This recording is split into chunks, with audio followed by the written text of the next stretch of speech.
नमस्कार मेरे प्यारे मित्रों। कल तक हम लोगों ने देखा था हर्यक वंश तक। आज से हम लोग शुरू करते हैं शिशुनाग वंश से कि शिशुनाग वंश की स्थापना कैसे होती है, कौन करता है और क्या इसके क्रियाकलाप रहते हैं बिहार में। तो शिशुनाग वंश की स्थापना का श्रेय शिशुनाग को जाता है। किसको? जिस वंश का स्थापना होता है शिशुनाग वंश, इसी नाम का एक शासक रहता है शिशुनाग, उसको श्रेय जाता है शिशुनाग वंश के स्थापना का। जिस समय ये स्थापना करता है उस समय ये काशी का गवर्नर रहता है। शिशुनाग कहाँ का रहता है? काशी का गवर्नर रहता है।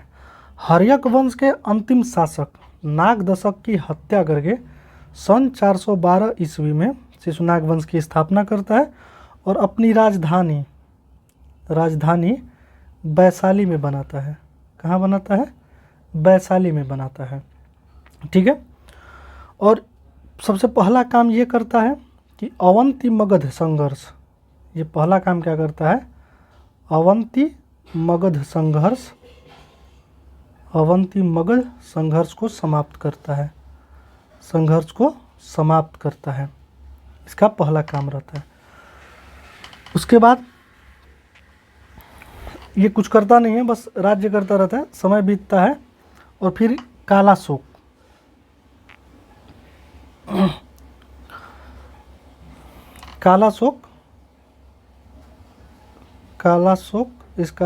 इस वंश का राजा बनता है, जो सबसे महानतम राजा कहलाता है शिशुनाग वंश का, कालाशोक। इसका एक और नाम रहता है काकवरिन के भी नाम से कालाशोक को जाना जाता है। ये क्या करता है? जब राजा बनता है मगध का राजा, तो ये पाटलिपुत्रा को अपनी स्थायी राजधानी घोषित कर देता है। तो ये क्वेश्चन बनता है कि निम्न में से कौन पाटलिपुत्रा को राजधानी बनाया? उसमें ये कालाशोक या काकवरिन ऑप्शन में रहता है। बाकी तीन ऐसे शासकों का नाम रहता है, जैसे इसका रहता है शिशुनाग का नाम रहता है, ऐसे कर करके 2-3 शासकों का नाम रहता है, लेकिन इसमें काकवरिन का भी नाम उस ऑप्शन में रहता है। तो वो पाटलिपुत्रा को स्थायी राजधानी बनवाता है।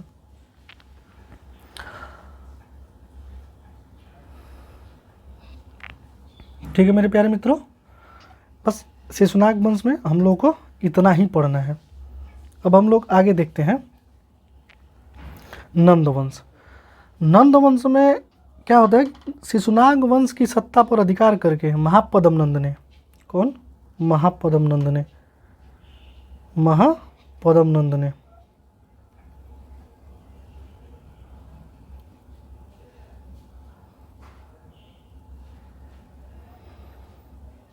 एक मिनट रुकिएगा, कुछ आ गया है।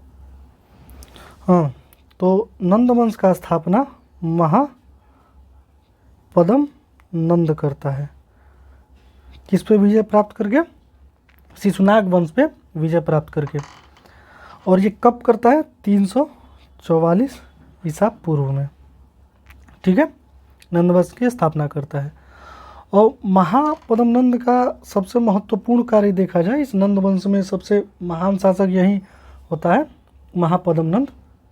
तो ये कलिंग विजय करता है। कलिंग पे आक्रमण करके कलिंग विजय करता है। और वहाँ से जीन की मूर्ति मगध लेके आ जाता है। ठीक है, ये सबसे पहला काम क्या करता है? कलिंग विजय करता है। तो परीक्षा में प्रश्न बनता है कि कलिंग विजय करने वाला प्रथम शासक, तो उसमें आप लोग कंफ्यूज होकर अशोक नहीं मारना है, उसमें महापद्म नंद को टिक करना है, क्योंकि ऑप्शन में महापद्म नंद भी रहता है। और फिर ये शासक बनते ही 2 उपाधियों से अपने आप को सम्मानित करता है, अखिल छत्रांतकारी और सर्व छत्रांतक। कौन? अखिल छत्रांतकारी और सर्वक्षत्रांतक। इसका मतलब होता है अखिल क्षत्रांतकारी, मतलब क्षत्रियों का विनाशक, क्षत्रियों का नाशक। और सर्वक्षत्रांतक मतलब होता है ब्राह्मण विरोधी, ब्राह्मण विरोधी।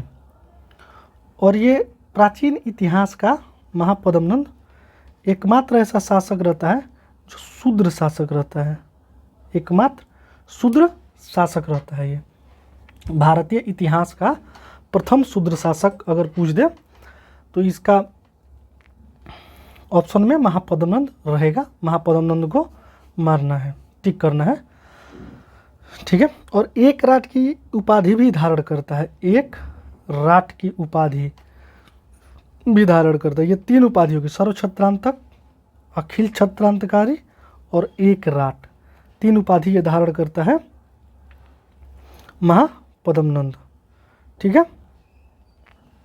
नंदवंश का महापद्मनंद। उसके बाद 9 शासक होते हैं नंदवंश में। महापद्मनंद के बाद 9 शासक होते हैं। कितने शासक होते हैं? 9 शासक होते हैं। इसी में से एक शासक होता है घनानंद, घनानंद। ये राजा तो रहता है लेकिन बहुत विलासी रहता है, स्त्री भोग में, विलास में ये व्यस्त रहता है घनानंद। और इसी के दरबार में विष्णुगुप्त, चाणक्य और कौटिल्य के नाम से विख्यात चाणक्य रहते हैं, चाणक्य रहते हैं। भरी सभा में इनको अपमानित कर देता है, अपमानित करता है। और ये ब्राह्मण रहते हैं, चाणक्य जो अर्थशास्त्र के लेखक हैं, अपमानित करके और राज्य निष्कासित दे देता है। तब ये वही प्रण लेते हैं कि जब तक, और एक स्टेटमेंट देते हैं कि जब तक मैं इस नंदवंश का विनाश नहीं कर देता तब तक मैं चैन से नहीं बैठूंगा और अपनी शिखा मतलब चोटी को नहीं बांधूंगा। ये एक किंवदंती है। लेकिन वास्तव में देखा जाए तो मौर्य साम्राज्य के उत्कर्ष के कुछ कारण रहते हैं जो इतिहास में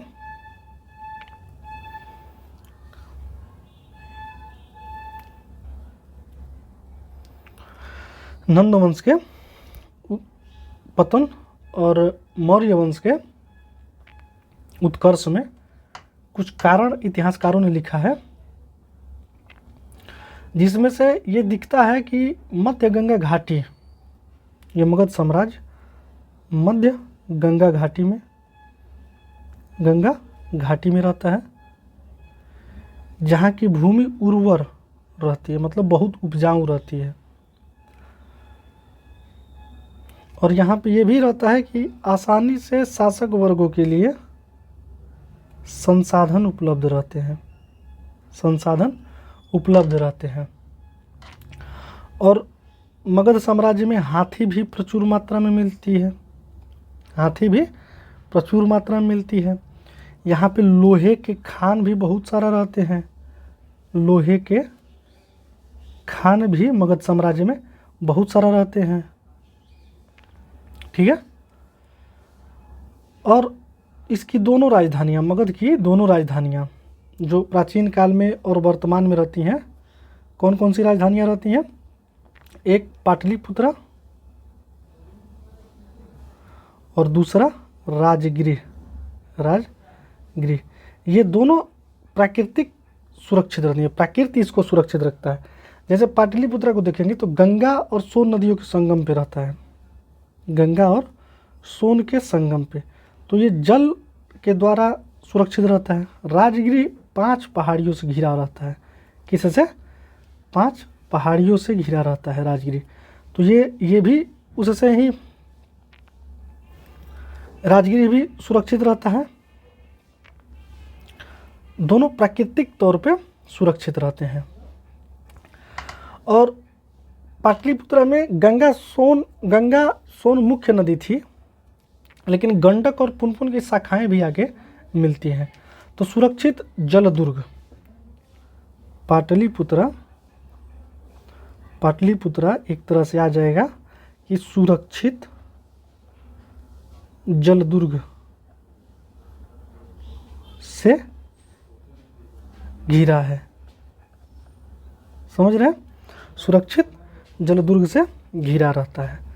अब ये आप लोग सोच के बताइए कि जिस साम्राज्य में इतना सारा चीज़ रहेगा, और सबसे बड़ी बात कि इतना सारा चीज़ होने के बाद घनानंद, कौन? घनानंद,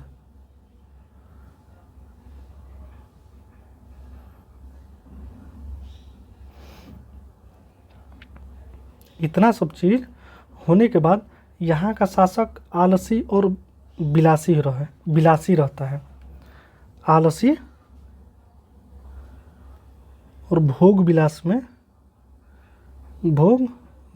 में व्यस्त रहता हो। तो कौन नहीं चाहेगा मगध पे शासन करना? सब चाहेगा। इन्हीं सब को देखते हुए विष्णुगुप्त एक लड़का को उठाते हैं और उसको लेके जाते हैं, शिक्षा दीक्षा करवाते हैं, रखते हैं, सब कुछ करवाते हैं और उसको शासक बनाते हैं, शासक का ट्रेनिंग देते हैं, जो कालांतर में चंद्रगुप्त के नाम से विख्यात रहा, जिसके बारे में अलग अलग इतिहासकारों ने अपना अपना मत दिया है, अलग अलग मत दिया है, जिसको हम लोग देखेंगे बारी बारी से। उसके जाति के बारे में भी हम इतिहासकारों में एक मत नहीं है कि उसका जाति क्या रहता है और उसका लालन पालन कौन करता है, इसमें भी मतभेद है। बहुत सारी चीज़ है, लेकिन कुछ भी हो, वो एक ऐसा शासक रहता है जो मगध के लिए योग्य रहता है। तो मौर्य साम्राज्य के बारे में हम लोग अब देखते हैं कि मौर्य साम्राज्य में क्या होता है। मौर्य साम्राज्य में सबसे पहले देखेंगे कि ये गणतंत्रात्मक प्रवृत्ति का रहता है। तंत्रात्मक प्रवृत्ति का ये राज्य रहता है। चंद्रगुप्त मौर्य देखता है कि जब सिकंदर वापस कर जाता है, सिकंदर विश्व विजय के अभियान से जब भारत से वापस कर जाता है, ब्यास नदी के समय ब्यास नदी पे उसकी सेना पार करने से मना कर देती है और सिकंदर अपने निर्याकस और अरिस्टोबुलस के नेतृत्व में अपने सेना को वापस भेजता है और वापस चला जाता है। तो चंद्रगुप्त मौर्य सिकंदर की वापसी का दौर का इंतजार करता है और देखता है कि नंद वंश में राजनीतिक अस्थिरता फैली हुई है। तो वो 320 ईसा पूर्व में आक्रमण करता है। क्या करता है? आक्रमण करता है, घनानंद का वध करता है, घनानंद का वध करता है और यहाँ का मौर्य साम्राज्य की स्थापना करता है। ठीक है। घनानंद से एक चीज़ याद है कि हम लोग छोड़ दिए थे कि 326 ईसा पूर्व में सिकंदर भारत में आया था। ठीक है। और नंद वंश में ही, किसमें? नंद वंश की एक जानकारी रहती है नंद वंश में कि नंद वंश के बारे में हाथी गुम्फा अभिलेख, कौन अभिलेख? हाथी गुम्फा अभिलेख से हमें पता चलता है, हाथी गुम्फा अभिलेख से हमें पता चलता है कि कलिंग में महापद्म नंद नहर निर्माण करवाया था।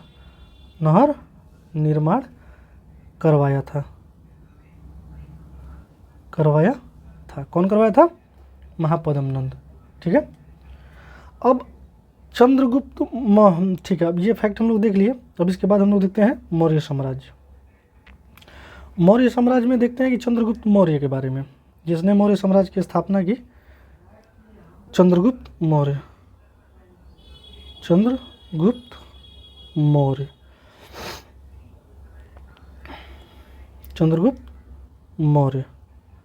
साम्राज्य की स्थापना करते हैं। इनके बारे में हम लोग देखते हैं कि पुराणों में, किसमें, पुराणों में इसे क्या कहा गया है? पुराणों में चंद्रगुप्त मौर्य को शूद्र कहा गया है, शूद्र कहा गया है। ठीक है। बौद्ध साहित्यों में,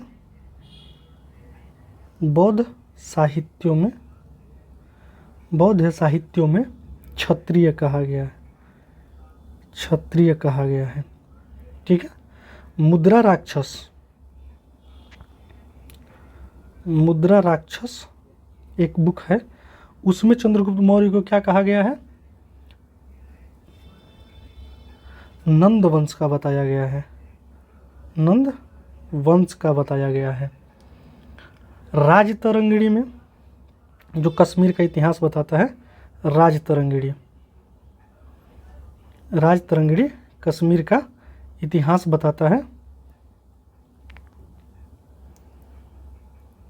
राजतरंगिणी में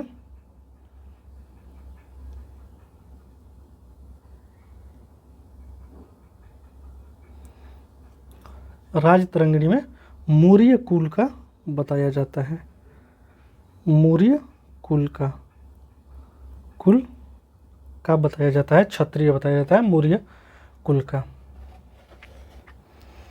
अब चंद्रगुप्त के बारे में हम लोग इतना फैक्ट देख लिए कि चंद्रगुप्त को पुराणों में शूद्र कहा जाता है, बौद्ध साहित्य में क्षत्रिय कहा जाता है, मुद्रा राक्षस में नंद वंश का बताया गया है और राजतरंगिणी में मौर्य कुल का बताया गया है।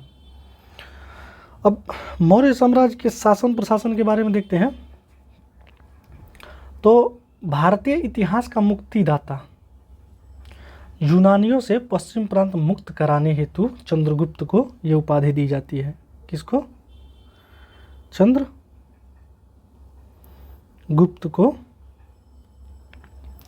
चंद्रगुप्त को भारतीय इतिहास का मुक्तिदाता, मुक्तिदाता किसका? भारतीय इतिहास का। क्यों दिया जाता है? क्योंकि ये क्या करता है, यूनानियों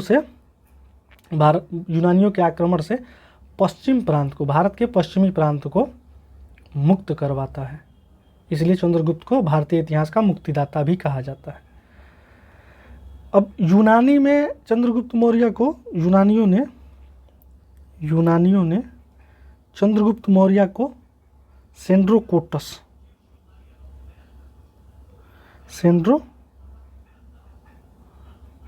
के नाम से नाम दिया।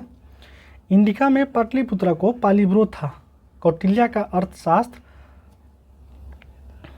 मेगास्थनीज, कौटिल्य का अर्थशास्त्र बाद में बताएंगे, मेगास्थनीज के इंडिका में,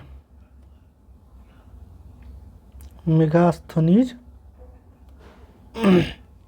के इंडिका में पाटलिपुत्रा को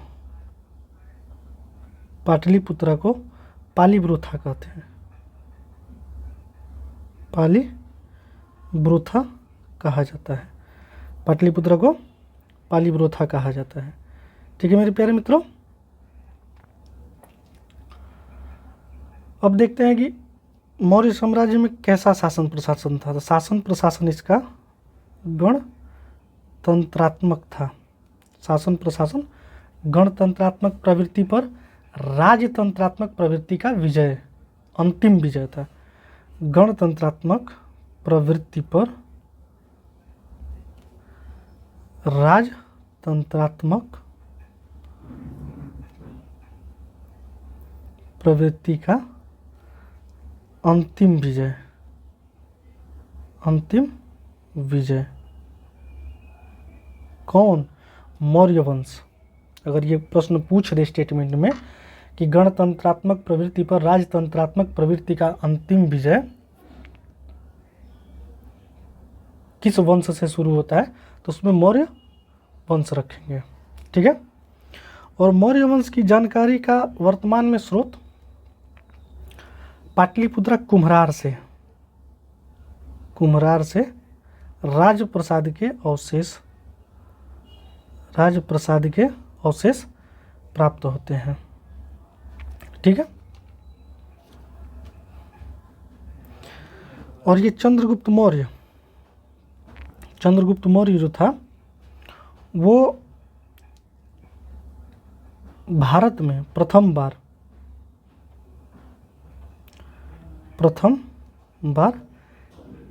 केंद्रीयकृत शासन व्यवस्था लागू करता है। कौन लागू करता है? चंद्रगुप्त मौर्य प्रथम बार भारत में केंद्रीकृत व्यवस्था लागू करता है। ठीक है मेरे प्यारे मित्रों, अब चंद्रगुप्त मौर्य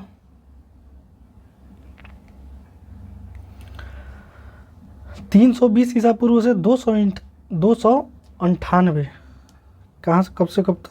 320 से 298 ईसा पूर्व तक शासन करता है चंद्रगुप्त मौर्य। फिर उसके बाद ये अपना जो है कि जैन धर्म स्वीकार कर लेता है। ठीक है, जैन धर्म भद्रबाहु के साथ श्रवणबेल गोला चला जाता है और जैन परंपरा के अनुसार उपवास करके अपने शरीर का त्याग कर देता है। श्रवणबेल गोला अगर पूछ ले कहाँ है तो कर्नाटका में है।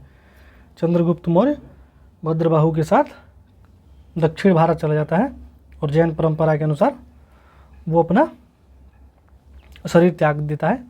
उसके बाद शासक बनता है बिंदुसार। तो बिंदुसार को बाद में देखेंगे, पहले हम लोग कौटिल्य को देख लेते हैं। किसको? कौटिल्य, विष्णुगुप्त, चंद्रगुप्त। इसका 3 नाम था, कौटिल्य, विष्णुगुप्त और चंद्रगुप्त। कौटिल्य, विष्णुगुप्त और चाणक्य। इसी की एक पुस्तक रहती है अर्थशास्त्र। ये इकोनॉमिक्स पे आधारित नहीं है, ये राजनीति पे आधारित पुस्तक है, राजनीति पर आधारित है। राजनीति पर आधारित पुस्तक रहता है अर्थशास्त्र। और इसी अर्थशास्त्र में 28 अध्यक्षों एवं 18 तीर्थों की चर्चा मिलती है। कितना? 28 अध्यक्ष और 18 तीर्थ की चर्चा मिलती है। किसमें? अर्थशास्त्र में। किसमें? अर्थशास्त्र में। ठीक है, कौटिल्य के अर्थशास्त्र को हम लोग देख लिए। अब हम लोग चलते हैं मौर्य साम्राज्य में, आगे बढ़ते हैं। मौर्य साम्राज्य 30 सदस्यीय समिति से संचालित होती थी। 30 सदस्यीय समिति से संचालित होती थी मौर्य साम्राज्य। ठीक है, 30 सदस्यीय समिति थी जिसमें 5 समिति, 30 सदस्यों की 5 समिति बनी थी। प्रत्येक समिति में 5-5 लोग रहते थे। तो 5-5 लोगों की 5 समिति थी और एक इसके अध्यक्ष होते थे। ठीक है मेरे प्यारे मित्रों, अब इसके बाद हम लोग आते हैं बिंदुसार पे। तो बिंदुसार 298 ईसा पूर्व से 69 ईसा पूर्व तक पाटलिपुत्र पे शासन करता है। और यूनानी स्रोतों में यूनानी स्रोतों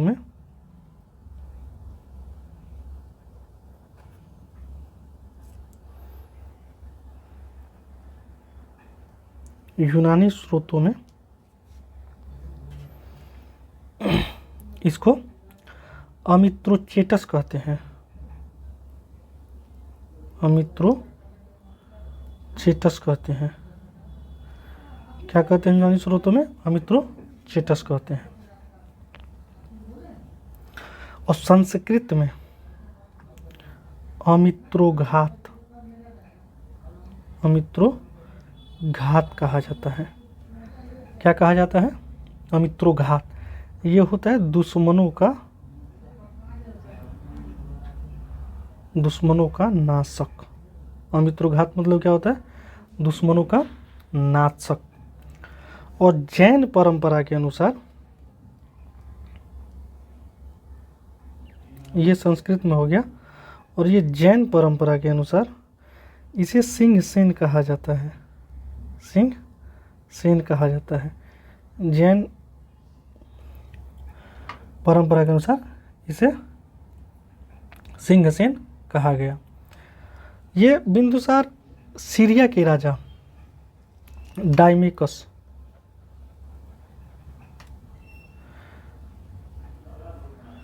सीरिया के राजा एंटियोकस प्रथम, सॉरी डायमेकस इसके दरबार में आया था, गलती से निकल गया। सीरिया के राजा एंटियोकस प्रथम,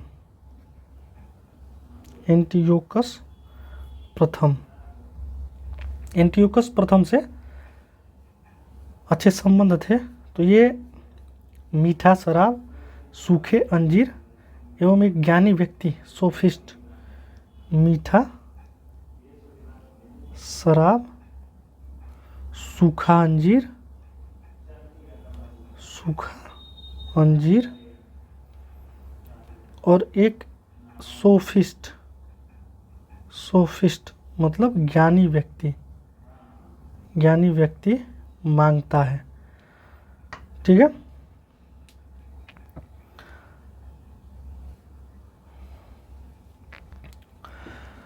और यही बिंदुसार के दरबार में, ठीक है, उसमें से ज्ञानी व्यक्ति नहीं मिलता है, लेकिन बाकी दो चीज़ें वो भेज देता है। और ज्ञानी व्यक्ति, एंटियोकस प्रथम ज्ञानी व्यक्ति को न भेजने का बहाना बना देता है। अब डायमेकस के इसी के दरबार में एंटियोकस प्रथम का राजदूत डायमेकस आया था, समझ रहे? उसी के माध्यम से ये सीरिया के राजा एंटियोकस प्रथम से ये 3 मांग किया था। अब बिंदुसार के दरबार में आजीवक संप्रदाय के से संबंधित पिंगल वत्स नामक भविष्य वक्ता, पिंगल वत्स नामक भविष्य वक्ता रहते हैं। किसके दरबार में? बिंदुसार के दरबार में। ठीक है।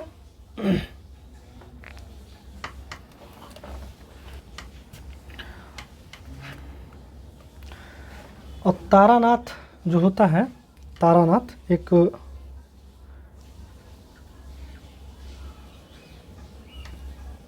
लेखक रहता है तारानाथ, वो बिंदुसार को 16 राज्यों का विजेता बताता है। तो 16 राज्यों का विजेता, 16 राज्यों का विजेता कौन बताता है बिंदुसार को? तारानाथ, एक बौद्ध भिक्षु रहता है, वही बताता है,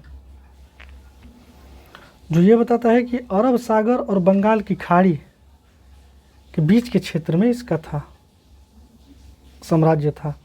कहाँ? अरब सागर और बंगाल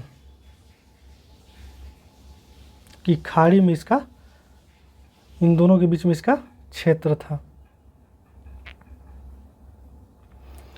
और इसी के दरबार में टालमी फिलाडेल्फस, यूनान के एक राजा, यूनान के राजा टालमी फिलाडेल्फस, फिलाडेल्फस डायोनिसस, किसको? डायोनिसस को नियुक्त करता है। तो बिंदुसार के दरबार में 2 हो गए। कौन कौन से हो गए? विदेशी यात्री, एक हो गया डायमेकस और दूसरा हो गया डायोनिसस। ठीक है। अब अशोकवदन,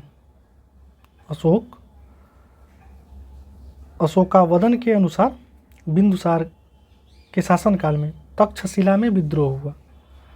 इसी के शासनकाल में तक्षशिला में क्या होता है? विद्रोह होता है, जिसको दबाने के लिए बिंदुसार सुसीम को भेजता है। किसको? सुसीम को भेजता है, लेकिन यह विद्रोह नहीं दब पाता है।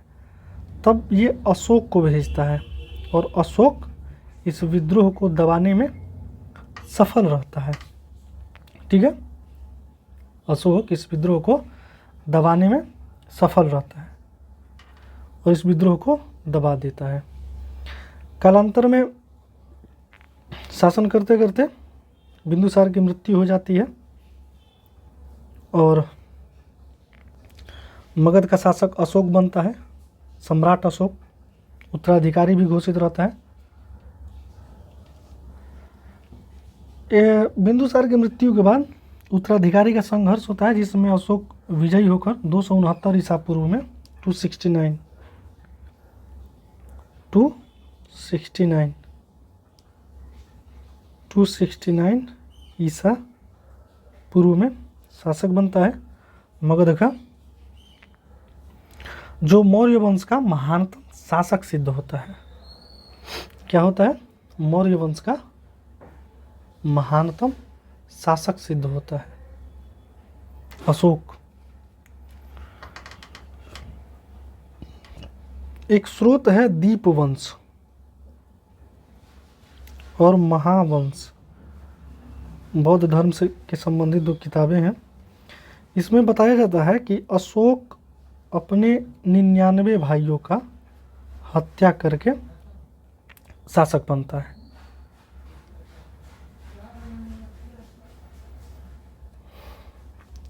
लेकिन वहीं पे बिंदुसार का एक मंत्री रहता है राधागुप्त, जो अशोक का सहायता करता है उत्तराधिकारी के युद्ध में और अशोक को राजा बनवाता है।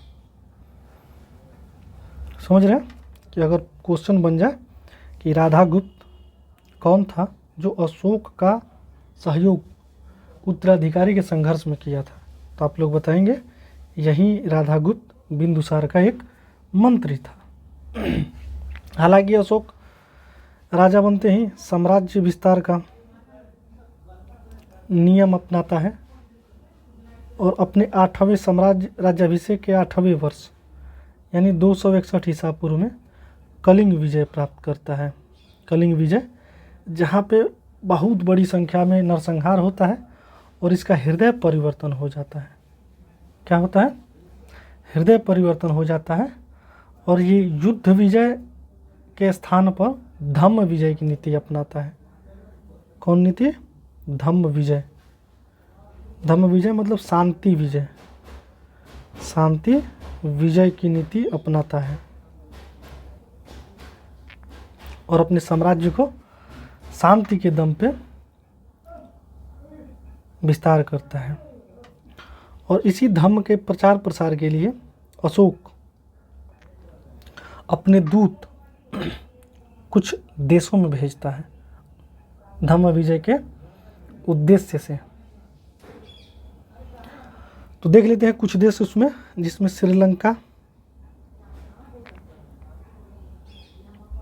श्रीलंका भेजता है, पश्चिमी Asia, Madhya Asia, waste and middle Asia,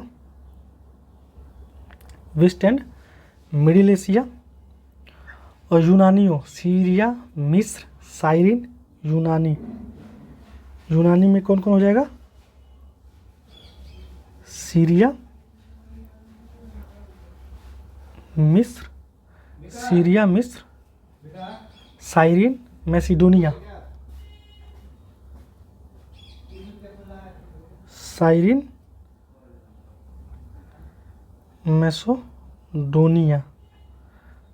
Macedonia और एपीरल।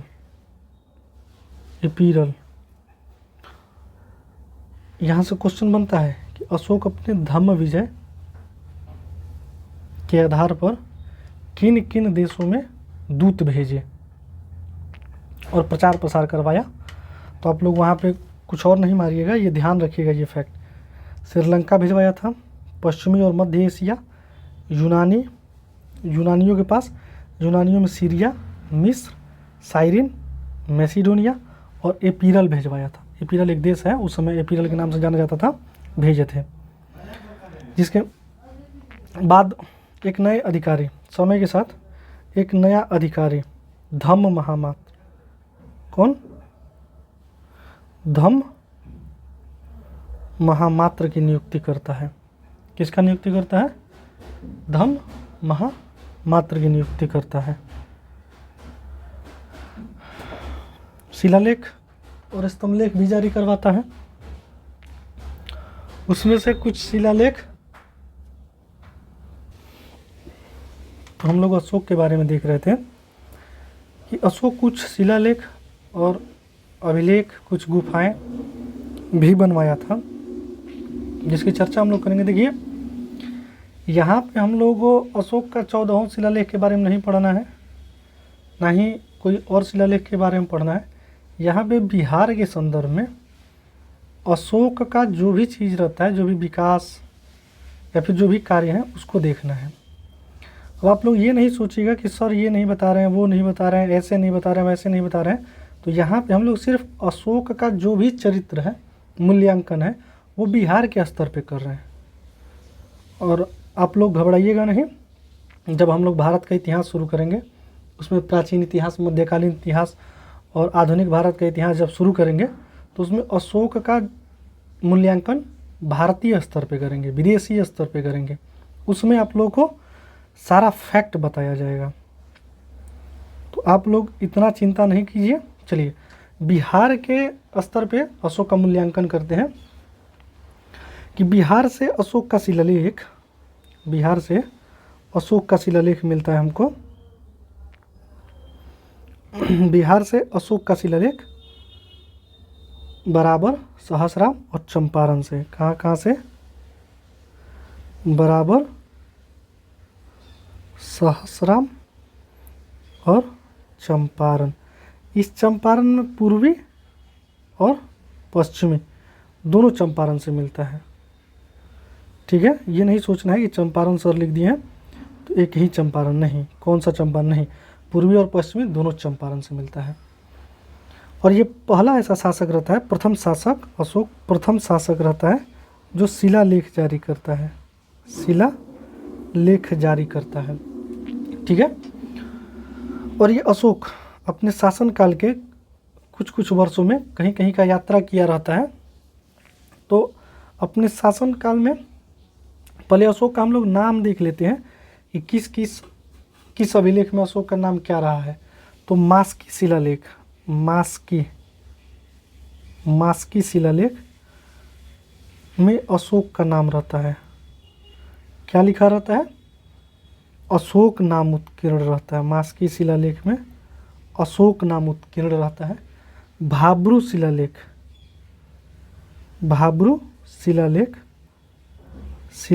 में मगध का राजा किसको बताया गया है? अशोक को बताया गया है भाब्रू शिलालेख में।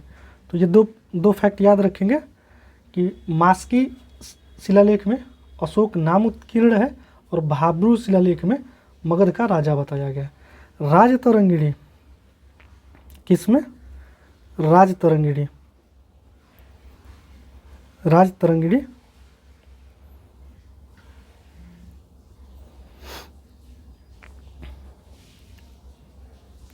राजतरंगिणी में ये जानकारी मिलती है कि श्रीनगर को अशोक बसाया था। किसको? श्रीनगर को अशोक बसाया था। ठीक है, और श्रीलंका जो धम्म प्रचार के लिए भेजा था, तो श्रीलंका में किसको भेजा था? महेंद्र व संघमित्रा को। किसको? महेंद्र व संघमित्रा को धम्म प्रचार के लिए श्रीलंका भेजा था। ठीक है, और राजतरंगिणी में ही ये राजतरंगिणी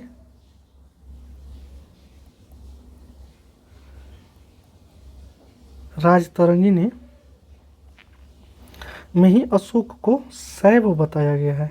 क्या बताया गया? शैव धर्म का मानने वाला कहा गया है। और अशोक बौद्ध धर्म का दीक्षा उपगुप्त नामक व्यक्ति से लेता है, जो इसका भतीजा भी कहा जाता है, उपगुप्त। ठीक है मेरे प्यारे मित्रों, उपगुप्त नामक व्यक्ति से बौद्ध धर्म का शिक्षा लेता है। ठीक है। अब यहाँ पे एक फैक्ट और है कि अशोक अपने शासनकाल के 12वें वर्ष कहाँ चला जाता है? जहानाबाद में बराबर की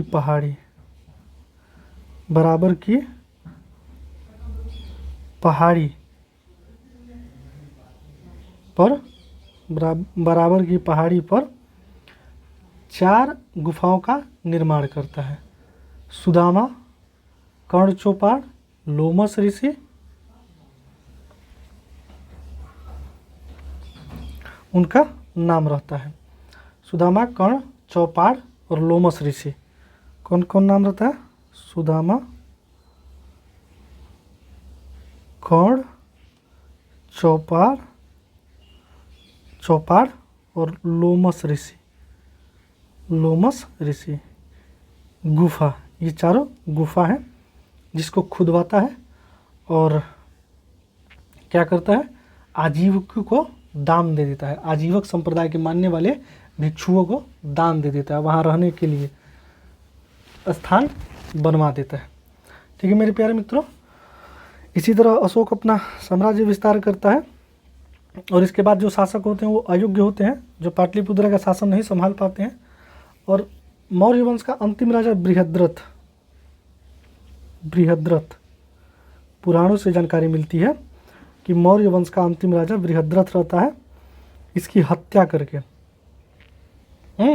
पुष्यमित्र शुंग ने 185 ईस्वी में, समझ रहे हैं, पुष्यमित्र शुंग ने बृहद्रथ की हत्या करके 185 ईसा पूर्व में शुंग वंश की नींव डालता है। शुंग वंश की नींव डालता है। और ये जो रहता है ना, बृहद्रथ की हत्या करता है पुष्यमित्र शुंग।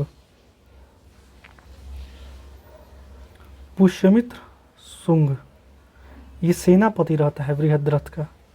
किसका? बृहद्रथ का सेनापति रहता है पुष्यमित्र शुंग, जो बृहद्रथ की हत्या करके शुंग वंश की नींव डालता है 185 ईसा पूर्व में। 185 ईसा पूर्व में। ठीक है, समझ में आ रहा है? अगर आप लोगों को समझ में आ रहा है तो लाइक और शेयर करें, ज़्यादा से ज़्यादा लाइक और शेयर करें ताकि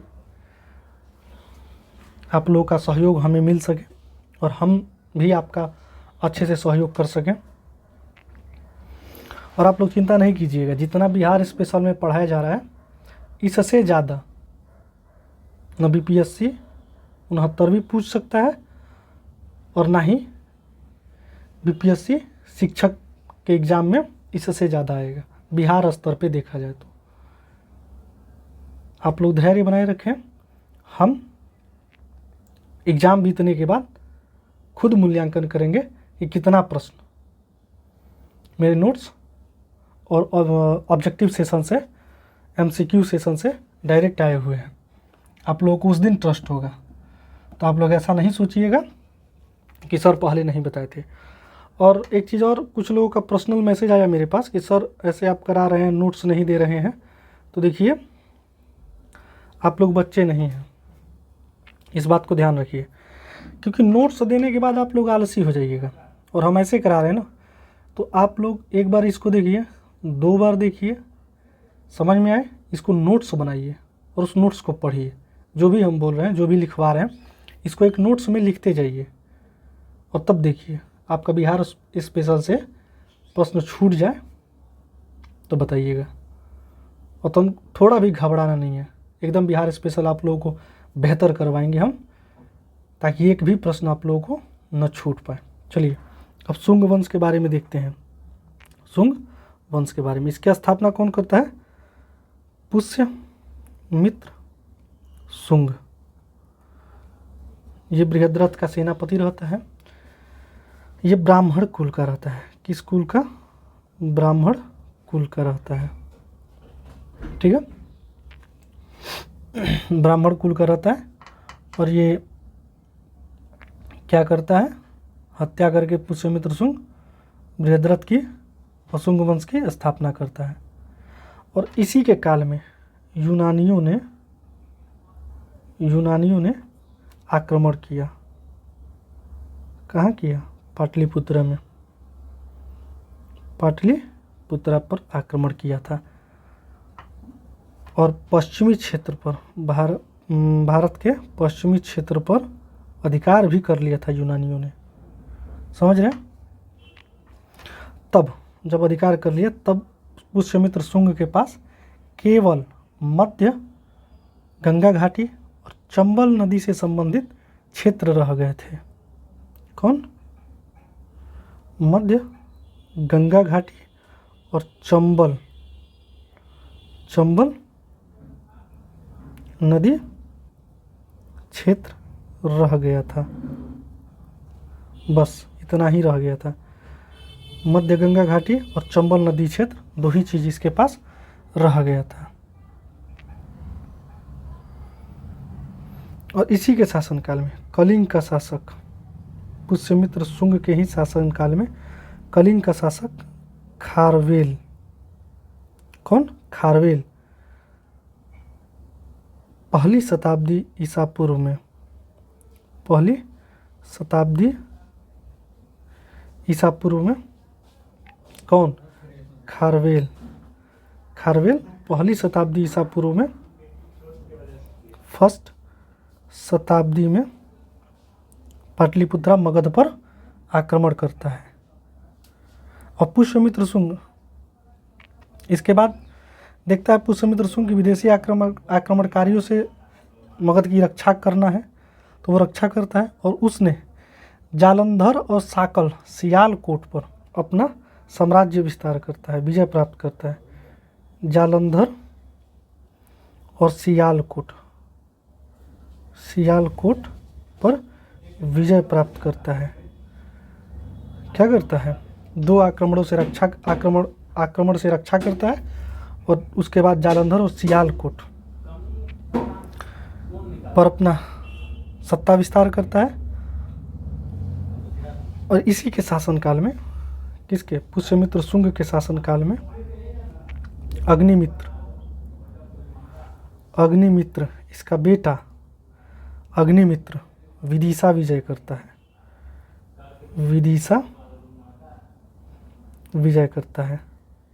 कहाँ विजय करता है? विदिशा विजय करता है। कौन?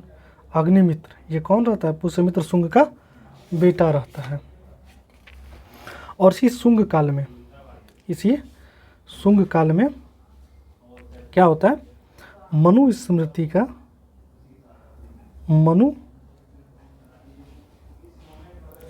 का संकलन किया जाता है। मतलब मनुस्मृति शुंग काल में ही लिखी जाती है। ठीक है मेरे प्यारे मित्रों, धनदेव के अयोध्या अभिलेख से डिमेट्रियस का आक्रमण का जानकारी मिलता है। ठीक है, धनदेव का अयोध्या लेख, धनदेव का अयोध्या अभिलेख से इस वंश के बारे में जानकारी मिलती है। धनदेव के अयोध्या अभिलेख से शुंग वंश के बारे में जानकारी मिलती है। अब इसके बाद शुंग वंश के बाद कर्ण वंश की स्थापना होती है। तो कर्ण वंश का संस्थापक वासुदेव कर्ण रहता है, जो शुंग वंश के अंतिम शासक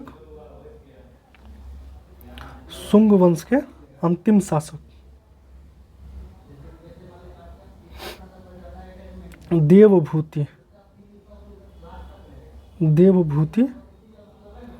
की हत्या करके 75 ईसा पूर्व में कर्ण वंश की स्थापना करता है। कौन? वासुदेव नामक व्यक्ति कर्ण वंश की स्थापना करता है। और इस कर्ण वंश की जानकारी का एकमात्र स्रोत पुराण है। क्या है? पुराण है। और इसी कर्ण वंश के समय में कनिष्क पाटलिपुत्रा पर आक्रमण करता है। कनिष्क क्या करता है? पाटलिपुत्रा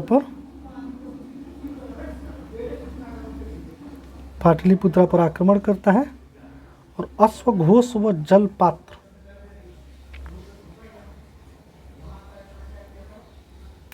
अश्वघोष कवि और बुद्ध का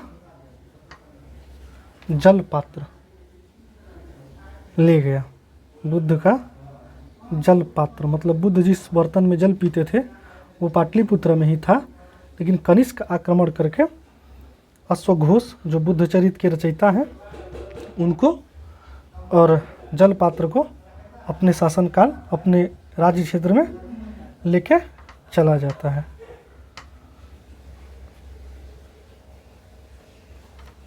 और कनिष्क अश्वघोष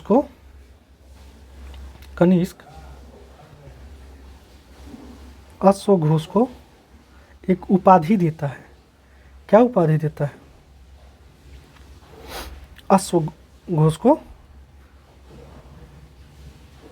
पुरुषपुर में आश्रय देता है।